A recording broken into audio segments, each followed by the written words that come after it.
ใหม่สู่การเป็นพี่น้องเอฟซีของเขาแต่วันช่วงกับต้นกูร้องนั่นกูจะกูตนกูป้าในขนมใหม่สูงก็มีพี่น้องเอฟซีของเขาในเมืองไทยปืนที่อันอยู่จำอยู่ไกลกูอองตีในขนมที่เป็นเอฟซีของเขาอยู่ที่เขามาปั่นปั่นแห่งข้าวในช่วงเขาตอนกูร้องนั่นในขนมวันไม่ได้คอมเมนต์วันที่6 เดือนธันวาคม2026นั่นในขนมแมนอยู่ในวันพัดในขนม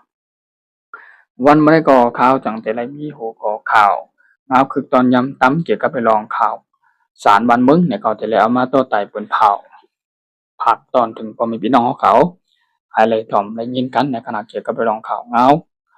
ดอกมึงในขณะนี้ก็ข่าวที่มาหลัดเลยลองมันก็ปืนเผาต่อไต่นี้เปลี่ยนเป็นภาษาความไต้ความลาเท้าที่เป็นภาษาใต้เฮานั่นในขณะ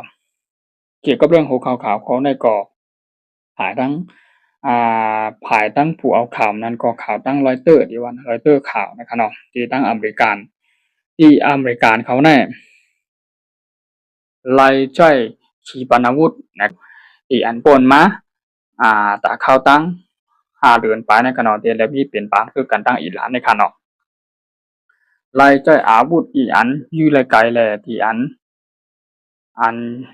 นฮาวแห้งนะครับเนาะเกี่ยวกับเรื่องที่จอดก่อนตั้งกำพานะครับเนาะเป็นห้องว่าที่มีจอดก่อนตั้งกำพาแท็กคนนะครับเนาะเป็นห้องว่าแท็กคนมีชาวแท็กคนแล้วก็มิสไซล์ซิสเต็มนะครับเนาะที่เป็นขีปนาวุธตัวนะครับนะมีเรียนเอากาใจนั่นก็ใจหล่อตึกนักศึกจุอิหร่านนะครับเนาะนั่นก็ ATA แล้วก็ CMS นะครับเนาะfree station นะครับเนาะstrike missile นะครับเนาะ free sem นะครับเนาะเป็นชื่อมากอันที่เป็นต่างทึกกันมาภายในเขาตั้งหาเรือนในที่อเมริกันเขาในกองทัพเป็นที่ไรใจตื้อเลยหล่อตึกตั้งอิหร่านนั่นนะครับเนาะเป็นข้าวยาวถึงตั้ง5 เดือนไปในไรใจหมากขีนามุจ้าแน่ยื้อกว่าแล้วมันเมียนตีมันนะครับเนาะยื้อกว่าแล้วมันเมียนตีมันในการขีปนาวุธเดียนไรใจยื้อกว่าใช่ไหมครับนะนั่นก็มีขีปนาวุธแท็กที่คนนะครับมีซาวซิดแดมนะครับเนาะ ATACMS นะครับเนาะ Precision Strike Missile นะครับเนาะเป็น Free Sem นะครับเนาะเป็นขีปนาวุธจ้าในยื้อไรไกลแม่นยำนะครับเนาะแม่นตีแม่นออกตีมันบ่ยื้อกว่าไรไกลเห็นก็แม่นตกแม่นตีมันในขณะอันไรเจอตื้อหลอตึกกันตั้งอิหร่านปีในภายในปีในขณะปนมาเข้าตั้ง 4-5 เดือนเย่าในการร้อยใจกว่าหลายๆลูกเย่าในการดอกกำลังด้วยทัดสั่งด้วยฝ่ายในกองทัพแห่งอเมริกันในบุญด้วยทัดสั่งด้วยเกี่ยวกับไปรองตั้งกองทัพแห่งอเมริกันในการนออาปีมีการบ้วนว่าทัดสั่งด้วยว่าเพราะว่าอะไรมีการตอบโต้อะไรที่ยื้อกันที่เราซื้อหลอดตึกกันทั้งกำหนึ่งสู้ยุงกันทั้งอิหร่านทั้งกำหนึ่งนายกูว่าขีปนาวุธอันไรใจกว่าเจ้าในก็อาปีมพ่อหรือน้ำในการนออาปีมพ่อลำในน้ำเหมือนกากำในภายดังของทัพแห่งอเมริกันก็อะไรมาลาถึงว่าเพราะว่าแล้วมีเป็นปังตึกกันยื้อที่กันเต้แต่ในการนอขีปนาวุธจานเจ้าไหนนะครับเนาะมันจึงห้องว่าขีปนาวุธ ATA นะครับเนาะ ATACMS นะครับเนาะมีแล้วก็มีขีปนาวุธฟรีซึมนะครับเนาะแล้วก็เกี่ยวกับอีลองขีปนาวุธนั่นก็แล้วว่าเป็นขีปนาวุธยันยื้อเลยไกลนะครับเนาะยื้อเลยไกลเอ็มกำไนกาขันมันก่อมใจถูกเนี่ยก็เนาะกาขันมันอันไรจ้อยนะ1ลูกนะคะนะกาขันมันน่ะอยู่ที่$1 ล้านอเมริกันนะครับเนาะ$1 ล้านอเมริกันนั่น1ลูกค่ะนะหมากกันแน่แต่ว่ากาขันมันกาเลยฮาวเฮียงนะครับเนาะรอบในซีแลภายดังเอ็นแห้งของทัพอเมริกันนั่นก็มันเป็นลำลองตอนตา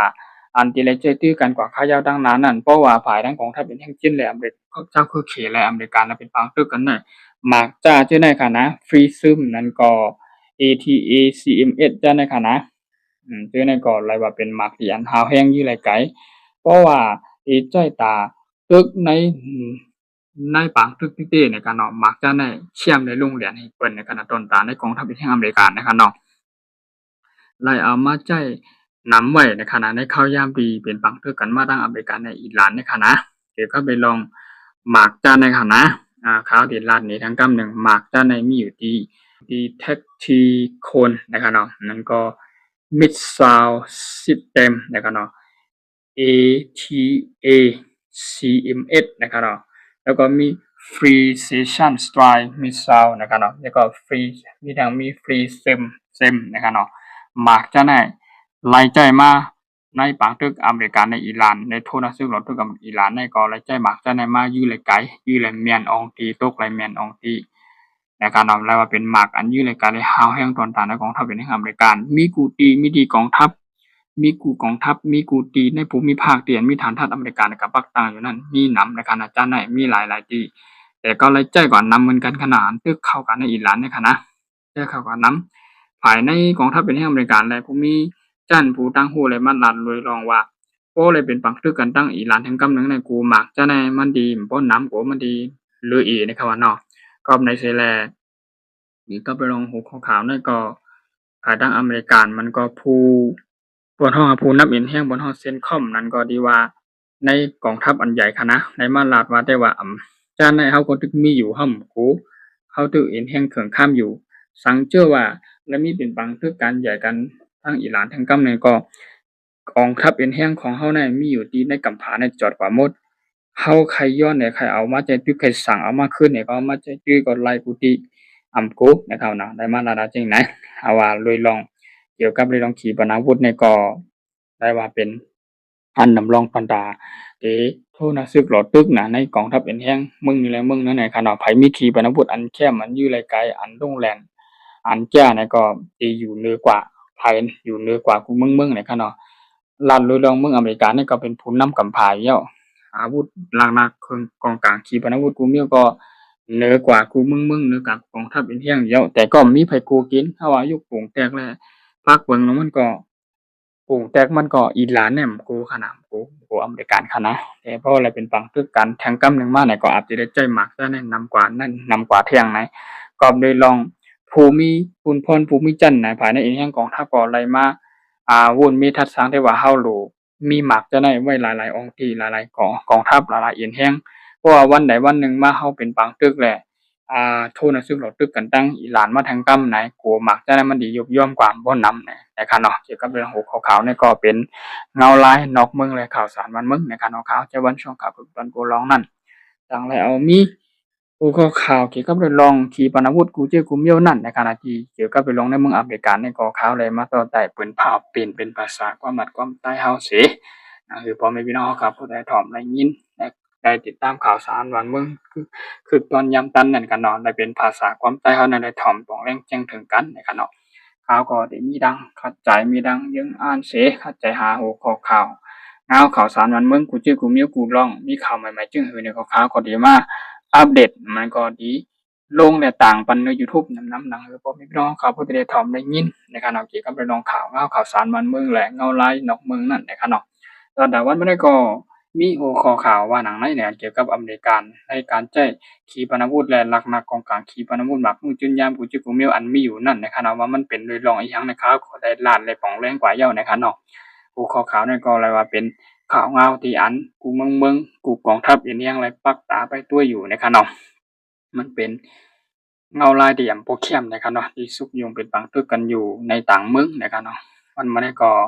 ข่าวใจวันช่องข่าวคุณตอนตัวร้อนนั่นก็ยินจมขอบใจ